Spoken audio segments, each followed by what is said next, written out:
चला आज आपण जातोय डोंगरावरती फिरायला.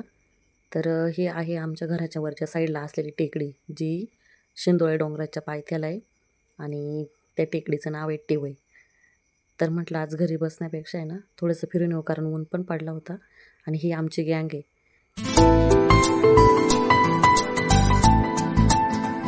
हे सगळे ना माझ्यापेक्षा छोटे आहेत.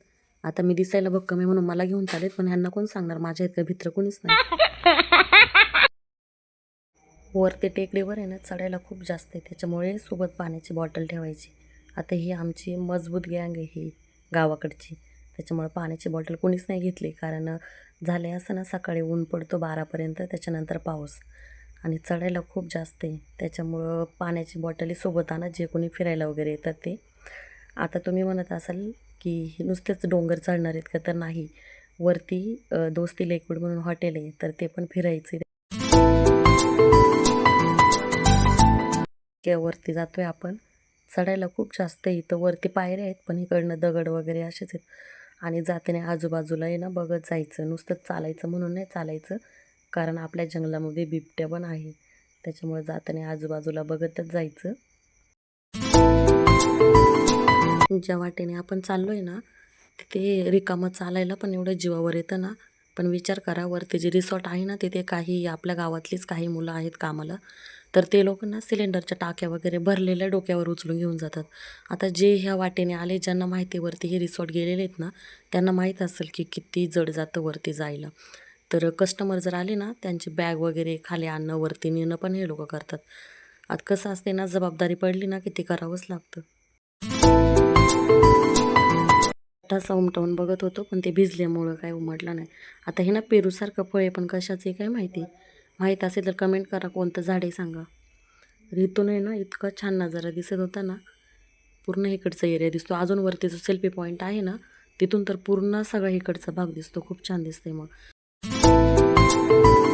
पाऊलवाट संपूर्ण इकडनं पायऱ्या चालू होतात, पण हे जास्त पाणी येतं ना पावसाळ्यामध्ये, त्याच्यामुळं आता त्या पायऱ्या पण खराब झाल्या आहेत. खुबीच्या साईडचा पूर्ण परिसर दिसतो तिकडे खिरेश्वरपर्यंत. आता इथून चांगल्या पायऱ्या सुरू झाल्या आहेत आणि जाताना पायाकडे बघून जायचं, कारण साप वगैरे निघतात ऊन पाऊस असल्यामुळं. मग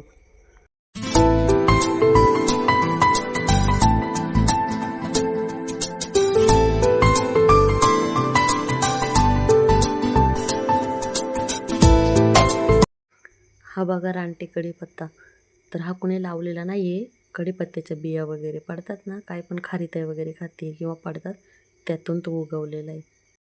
आता आपण ना अर्ध्या वाटेमध्ये आलेलो आहे. आता वरती थोडंसंच वरती राहिले आणि इकडच्या साईडला हे लोखंडाचे पोल वगैरे लावलेले, जाळी पण मारली होती त्याला, पण आता बरेच दिवस झालेत ना ते खराब झालेत. आणि इकडं आपला हा वरती शिंदोळा किल्ला आहे.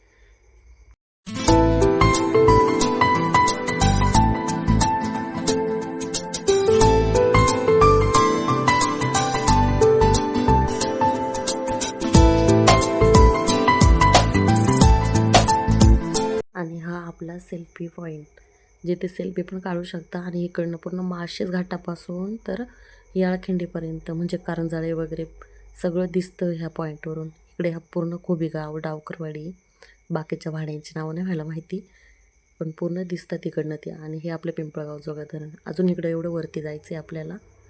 इथे थोडेसे फोटो काढले. मुलींचं कसं असतं, जेव्हा 200-300 फोटो काढतील ना तेव्हा त्याच्यामधून कुठंतरी एखादा फोटो आवडतो किंवा चांगला येतो, त्याच्यामुळं अर्धा पाऊण तास तरी इथे फोटो काढण्यामध्येच गेला.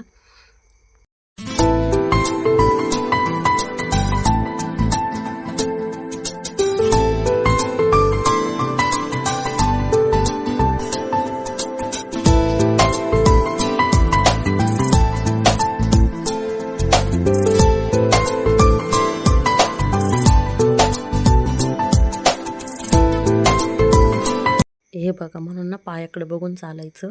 इथे ना एक गोम दिसली बघा, कलर बघा कसं नाही, अशी ना खूपच बरीच मोठी ती.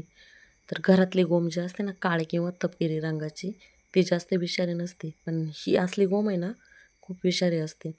जीवाला काही धोका नसतो आपल्या, पण मग चक्कर डोकेदुखी होते आणि चावले ना का खूप त्रास होतो. मग म्हणून पायाकडे बघून चालायचं.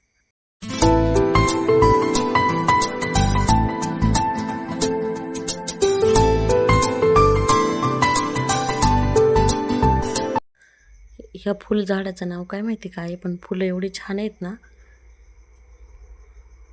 बघा किती सुंदर आहेत फुलं ह्याची.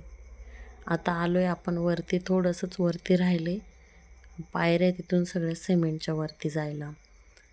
आणि इकडं ही जागा रिकामी ना, पहिला इथं भात पण करायचे हे रिसॉर्टवाले, पण आता करत नाहीत कारण वरती शेत कोणी करत नाही एवढं ना, त्याच्यामुळे डुकरं वगैरे, डुक्कर तरस ते सगळं भाताची रोपं खराब करतात, भात खातात वगैरे, उपटतात त्याच्यामुळं. आणि फुलझाडं पण खूप छान छान लावलेले तिकडनं व्हाईट कलरचे.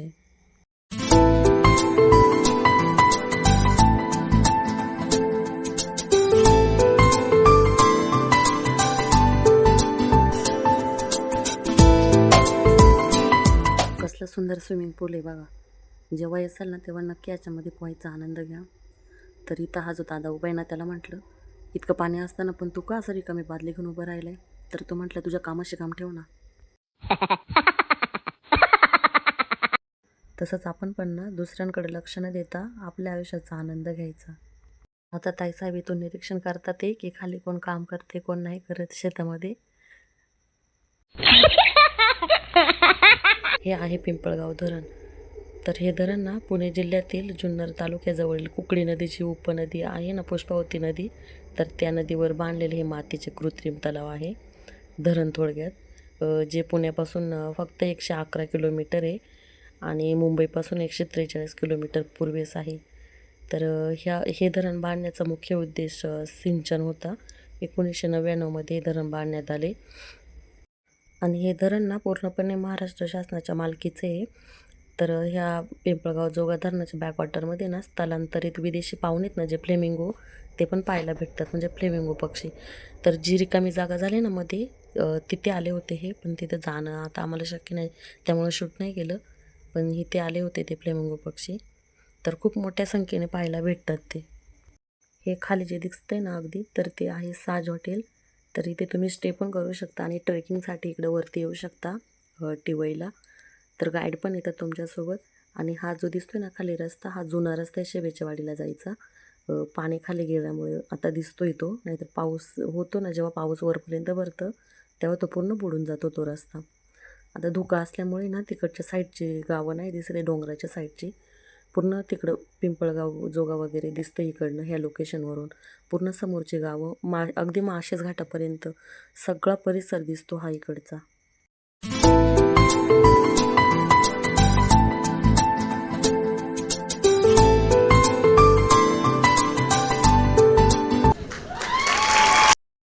हा आहे आपला शिंदोळा किल्ला, जो जास्त कोणाला माहीत नाही.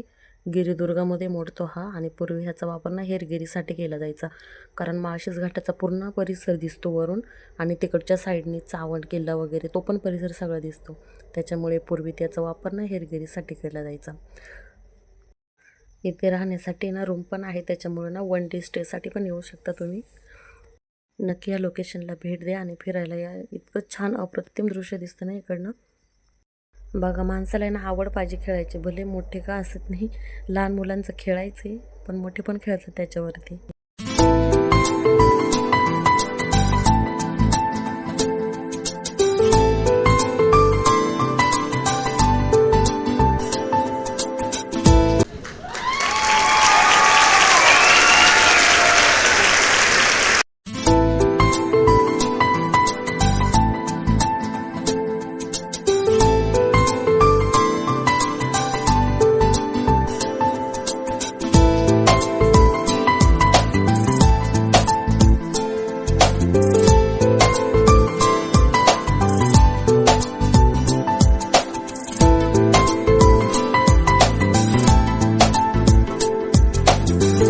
पाऊस सुरूच होणार आहे म्हणून आता पायऱ्या उतरायला लागलो आहे. आणि हे बघा आशिंद खूप छान लागतात ही पिकल्यावर, अशी ना काळा कलर होतो त्यांचा. आणि जाताना ना तसा उमटला नव्हता, मग आमच्या पुणेरी पाहुण्याच्या हातावरती ना उमटवून पाहिलं तर खूप छान उमटत होता तो, एकदम अशी डिझाईन पूर्ण दिसत होती हाताला बघा.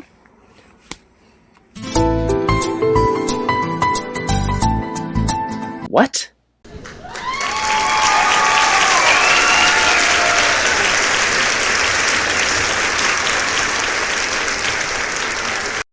बघा असा पाऊस पडतो, त्याच्यामुळे ना पाऊस सुरू व्हायच्या आधीच निघालो होतो. 20 मिनटामध्ये खाली आलो आणि पाऊस पण सुरू झाला एकदम जोराचा धो-धो. तर माळशेजला जेव्हा फिरायला याल ना तेव्हा ही ट्रेकिंग नक्की करा. जास्त उंचावरती नाही आहे, सहज जाऊ शकता तुम्ही. आपला चॅनल आम्ही माळशेजकर सबस्क्राईब करा, लाईक करा, कमेंट करा, शेअर करा आणि ह्या पावसाळ्यात माळशेजला नक्की व्हिजिट करा.